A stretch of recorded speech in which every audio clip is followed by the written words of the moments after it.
In-laws. Can't live with them, probably can live without them. There is a prime example of just great in-laws on today's first story.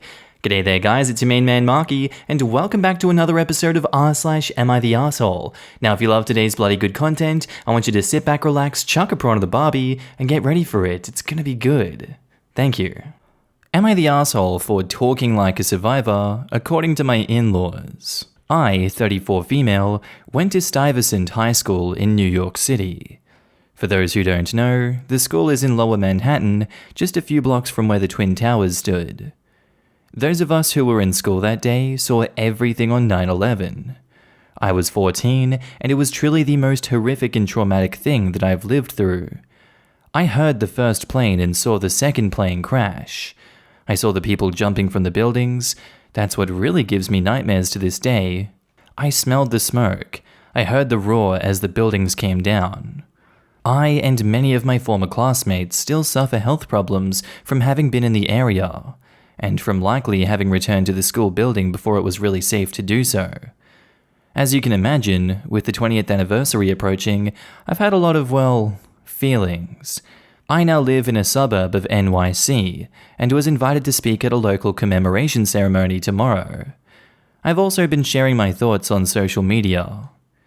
My in-laws, mainly my brother-in-law, but mother-in-law is backing him up, have been complaining about my posts.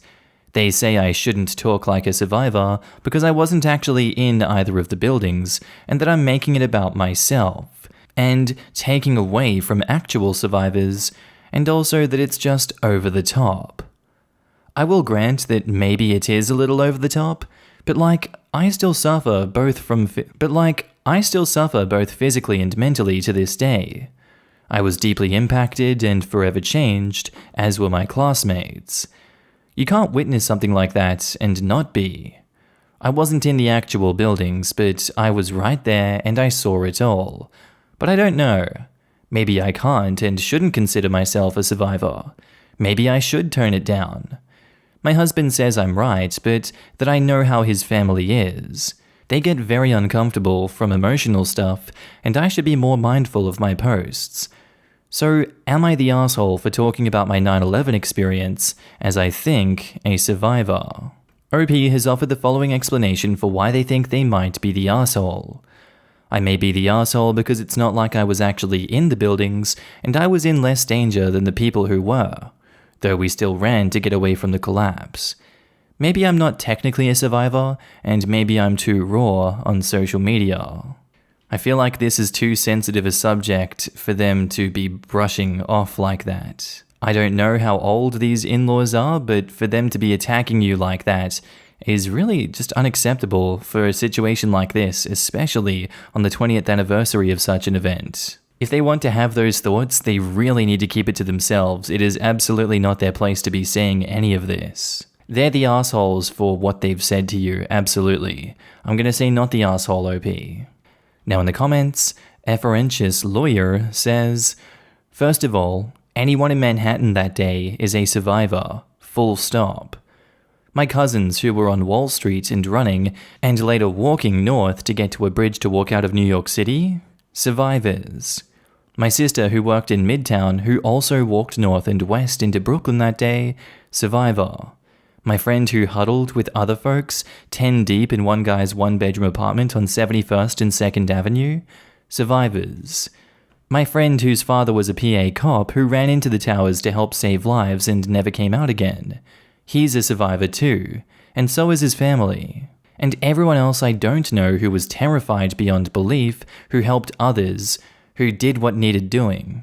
Survivors all. Heroes many. It's frankly disgusting that your brother-in-law and mother-in-law are playing who's got it worse with this tragedy. For context, I was in Indiana, where I went to school that morning, and I was woken by a friend who demanded I turn on the TV to any channel. Doesn't matter. I remember getting to a TV and turning on CNN just in time to see the second plane hit. I remember seeing the towers crumble. I remember my sister calling my mobile, my first, from hers, telling me she wanted someone to know she was okay and rushing uptown to get out of the city on foot, and would be meeting my brother-in-law if she could. and then the line went dead. I remember crying. I remember vividly not being able to reach anyone in my family on the East Coast until 10 p.m. that night. I remember knowing my aunt and uncle had gotten on a plane that morning in Boston and heading for California, and not knowing if they were on that plane. And I remember being scared that whole day because we didn't know what happened, or why, or how. And then when we did, there were so many more questions. I moved back east around 15 years ago, and it took me until 2009 to go to Ground Zero. I cried. Some stranger put his hand on my shoulder and looked me in the eye and said, "First time back, huh? Happened to all of us," and disappeared. You haven't stolen anyone's valor. You haven't claimed to be someone you're not or experienced something you didn't. You were a teenager when thousands of people died in a horrific terrorist attack that scared not only your psyche, but this country's psyche. I mean, it was so shocking. The first thing Gaddafi did was issue a press release saying it wasn't us and we will do everything we can to help the US find out who did it. You are not the asshole. You're a survivor in every sense that matters. We all are, to one degree or another. Our next post is by user On the Road Again, Am I the Asshole? Titled, Am I the asshole for pretty much giving my wife an ultimatum? My wife and I are in our late 30s and have 2 girls, 14 and 16. My wife works in a pretty high-stress position that often requires a lot of travel, sometimes up to 2 full weeks a month. But the job is in her desired field, and she's worked hard to get where she is, and it pays well, which is a plus. I work a lower stress job with more flexible hours, but it doesn't pay as well. Because of my wife's job, I have been the parent that attends to most of our kids' needs. I take them to their activities, I attend all the games and recitals, I take them shopping, and I taught our oldest how to drive, etc. A few weeks ago, my wife got a job offer from a client of hers that she's worked with for years. It would be a more stable position that would pretty much eliminate her travel and would also come with a nice bump in pay. The only problem is that the job is literally across the country, like 2,000 miles away. When she told me about it, she was beyond excited because this job would finally give her a chance to be at home with our girls again. She was talking about it like it was already decided that she would take the job and we would move. I tried to share in her initial excitement, but all I could think of was leaving behind the life that the girls and I had built here. My wife sensed that I wasn't as enthusiastic about the job as she was and asked me what was up. I told her that the girls are at an age now where uprooting their lives and leaving all their friends behind would be a pretty drastic change, and we needed to get their input before making any decisions. She agreed, and we spoke with them. Both of the girls wanted to stay where we are. Neither liked the idea of moving and starting in new schools.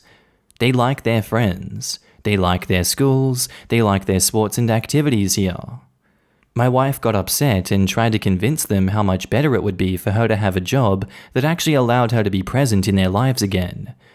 But my oldest pretty much told her that she was being selfish for asking them to uproot their lives just so that she could feel better about herself. My wife broke down in tears after the talk and confessed to me that she thought this new job would be an easy decision for us, and I should help her convince our daughters that it was the right choice. I told her I wasn't going to do that. I told her we should wait until the girls are done with high school before moving across country like that. She said this kind of job opportunity doesn't come around that often, and if she doesn't take it, then she doesn't know if she'll ever get a chance like this again. She said she felt like I was forcing her to choose between her family and her career, and I told her that's pretty much exactly the decision that she needs to make. She asked what would happen if she took the job, and I told her I would probably stay here with our girls. She called me an asshole and now isn't talking to me. I'm just gonna have to say no assholes here for this one because both have very compelling reasons for why they want to do what they want to do. Your wife is in a high-stress position that requires a lot of travel, up to 2 full weeks a month. I imagine that does and has done a number on her over the last 14 to 16 years. Probably even longer than that if she's been in that job for a while. She has very good reasons for moving 2,000 miles away, as it would alleviate so much of that burden, and she'd be able to actually invest her time better in these girls. But it kind of seems like this is far too little, far too late. It's very much a rock and a hard position for her because the girls are unwilling to move, but she feels as though she can't not take this position, even if it is across the country. In an ideal world, either the girls would be okay with moving or they wouldn't move her 2,000 miles away. And at the end of the day, I don't think anyone is an asshole in this one. I feel like everyone's positions are valid. So I'm going to say no assholes here. Now in the comments, Jagarundai says, "This is probably going to be a very unpopular opinion, but I think you should strongly consider the move. Your wife's current job has her traveling roughly 2 weeks a month. That means that she's only living with her family about half of every year. Before the pandemic, I was having to travel increasingly more often for my job, and it was awful.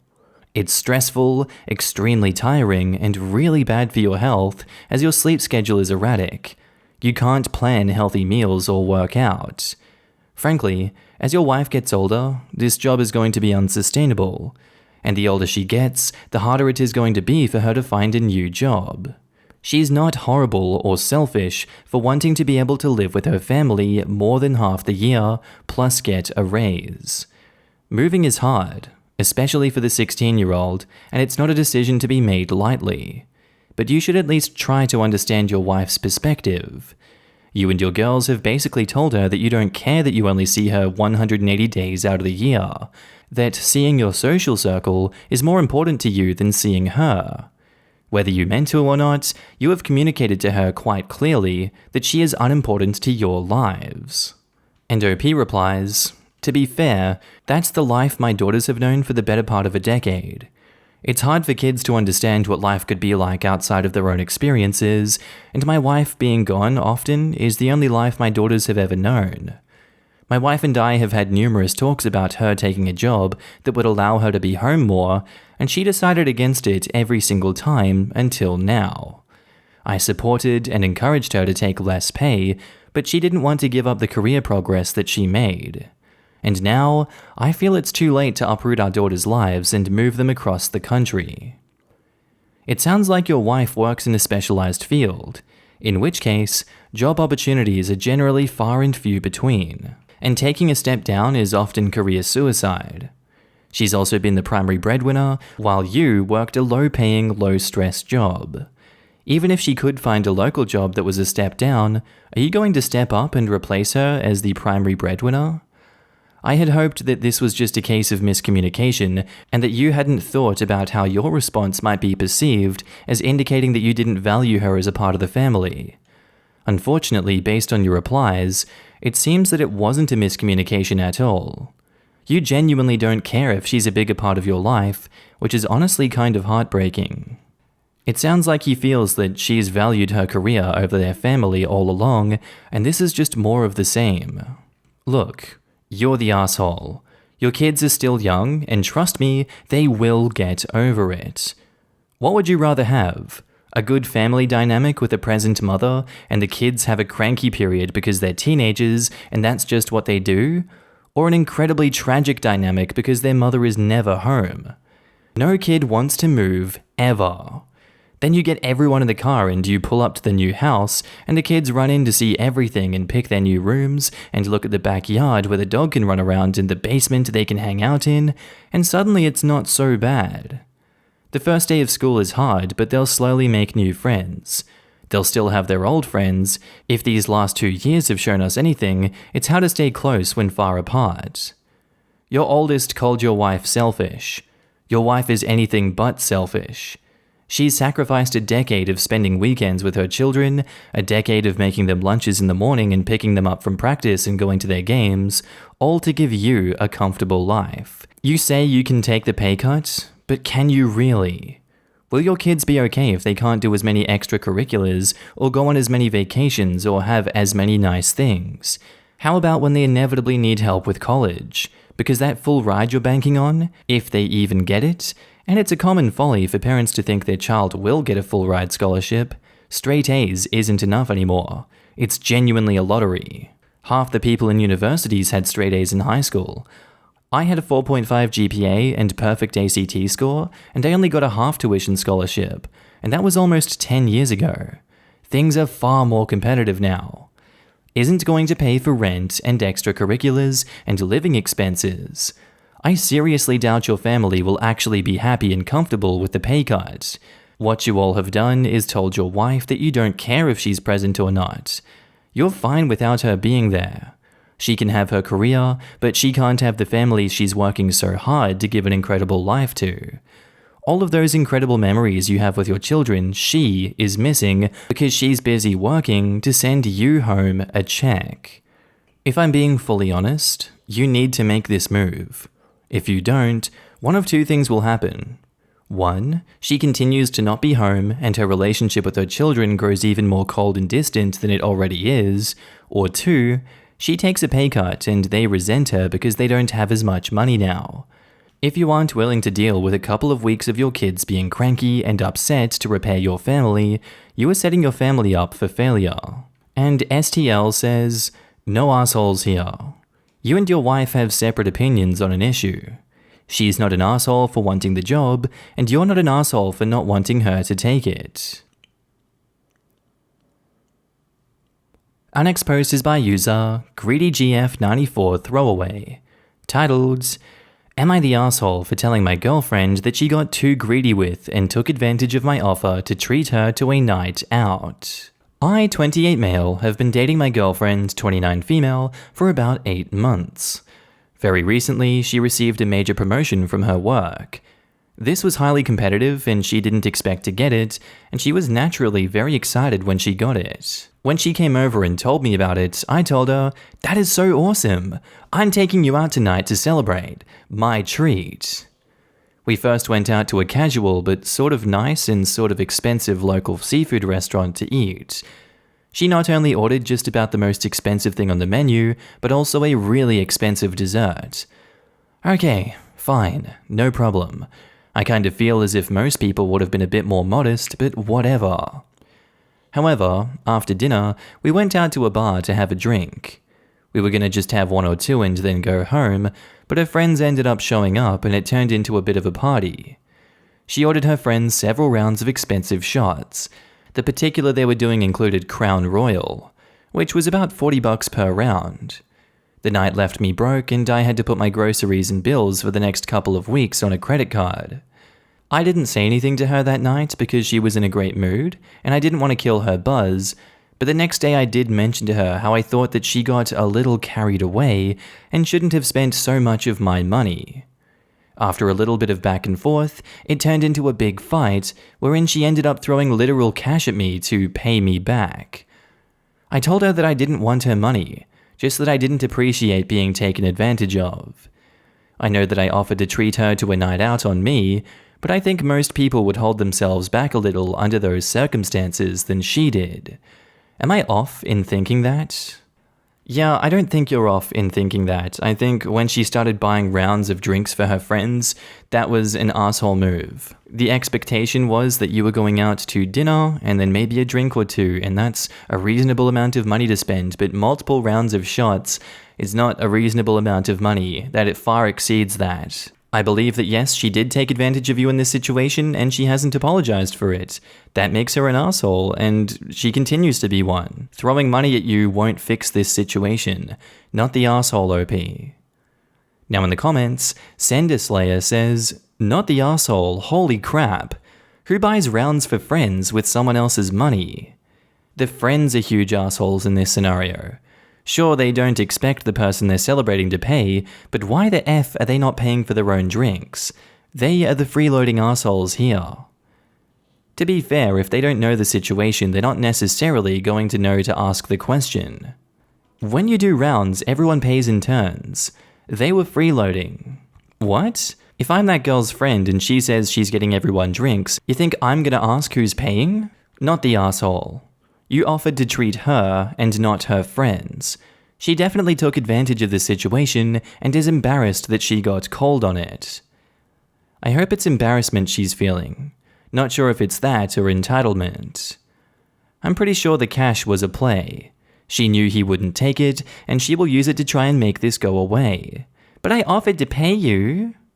And if the OP takes the money, she writes his concern as him being cheap. Not the asshole for sure. She was really dismissive of his concerns, and refusing to listen here implies there's a deeper problem, in my opinion. Not the asshole regarding the friends' drinks. You offered to treat her, not her friends. However, the restaurant situation, you sound really unreasonably annoyed about. Not really. If she's the type to order that thing usually, then okay. But if you're only getting something because someone else is paying, it seems a bit like you're taking advantage. I don't think that the sort of dish she normally orders is pertinent here. This wasn't a normal meal. This was OP taking her out as a treat to celebrate her promotion. If OP wasn't willing or able, I'm not saying he wasn't able in this specific instance as he clearly did pay for dinner, I'm just talking generally, to pay for the most expensive items on the menu, then he should have taken her somewhere else that was better suited to his budget. Or if he really wanted to take her somewhere fancy that was a bit out of his price range, he should have been clear and upfront about what he could afford and then given his girlfriend the choice to decide that she wanted to go somewhere else. As much as it can be nice to deliberately go somewhere different to normal, it's not fun to go somewhere and only be able to order the cheapest dish. Again, talking generally. So in my opinion, the girlfriend isn't the asshole at all for ordering expensive dishes when she was being treated. However, I also suspect that OP seems more upset by what she ordered at the restaurant because of the overall circumstances. If the stuff at the bar hadn't happened, I suspect he'd probably not have minded. All that said, OP is 100% not the asshole. What his girlfriend pulled at the bar was crappy, and her reaction doesn't seem to paint her in a good light either. Anyway guys, I think that's where I'm going to end today's video. If you did like it, tell me what you thought about it down in the comments below, and make sure to just interact with everyone in this community. I love each and every one of you that I get to see on a daily basis. And don't forget, if you are a Patreon subscriber, I love you. You're on the screen right now with the YouTube members as well. If you see yourself, give yourself a pat in the back. You guys help me continue this YouTube journey. You keep me going. I see you guys everywhere. I see your messages, and thank you so much for supporting me. I really love every single one of you. But with that all said, I'm going to be signing off now, guys. I hope you have a good day, night, sleep, whatever you're up to, and I'll see you in the next episode. Bye.